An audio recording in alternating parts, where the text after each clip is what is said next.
Si vous croisez ces enfants un jour, faites demi-tour aussi vite que possible, car cette histoire a traumatisé un journaliste.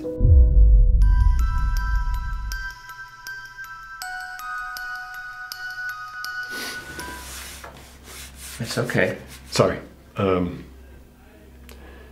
So I thought it was weird that a kid would be standing by the side of the road that time of night, so I pulled over to see if I could help. And first thing I did is I called it in, and when I looked up, she had moved around and she was in front of the car, standing in the headlights, looking at me. She didn't seem afraid or worried, and I thought that was weird, so I told dispatch, and I went to get out of the car, and just as I was starting to, I saw her eyes, and I didn't want to get out of the car then. I didn't know what it was, but there was, and then I realized it was her eyes. They're black, I mean completely black. Avez-vous déjà rencontré des Black Eyed Kids? Ces enfants ou adolescents âgés de 6 à 16 ans qui portent souvent des vêtements datés ou inadaptés à la saison et dont les yeux sont entièrement noirs. Ces créatures à l'apparence enfantine approchent souvent des individus seuls, que ce soit chez eux ou dans leur voiture. Ils demandent de l'aide, un tour en voiture, l'utilisation d'un téléphone ou simplement entrer dans la maison pour se mettre à l'abri.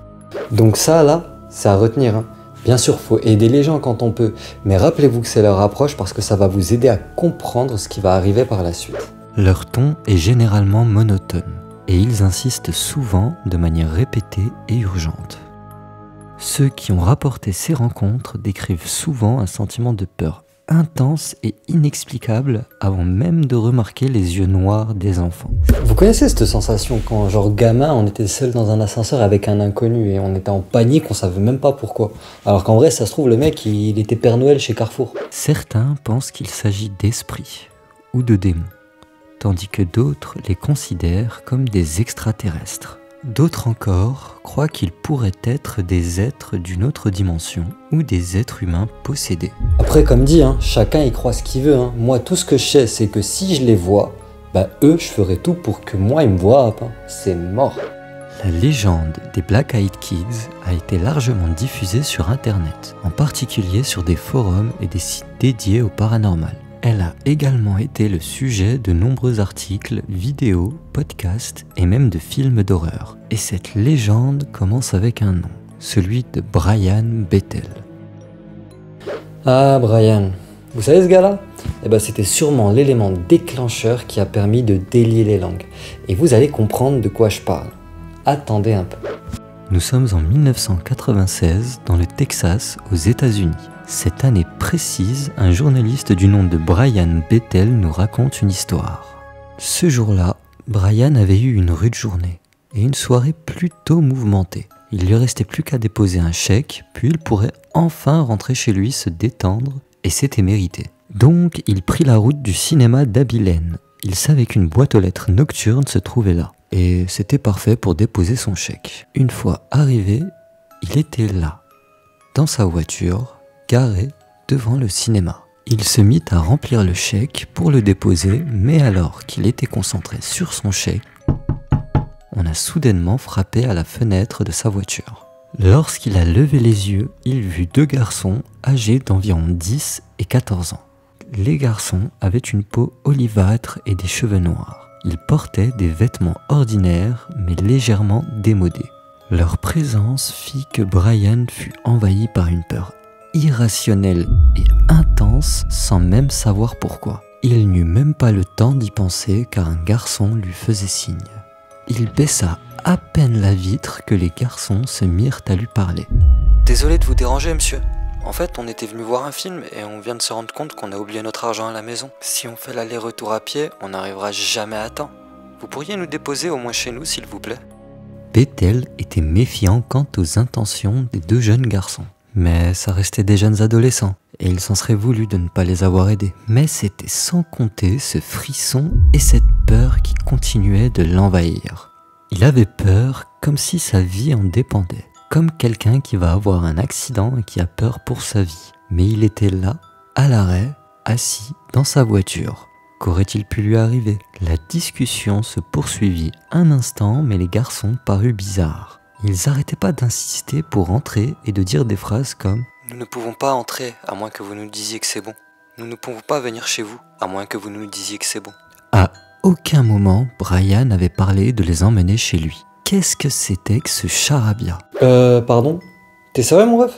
Comment le gamin il te demande de lui arranger un aller-retour et la minute d'après il est là à te lâcher des phrases de PNJ sans contexte? Genre même moi je t'avoue j'aurais commencé à paniquer. Enfin, un peu.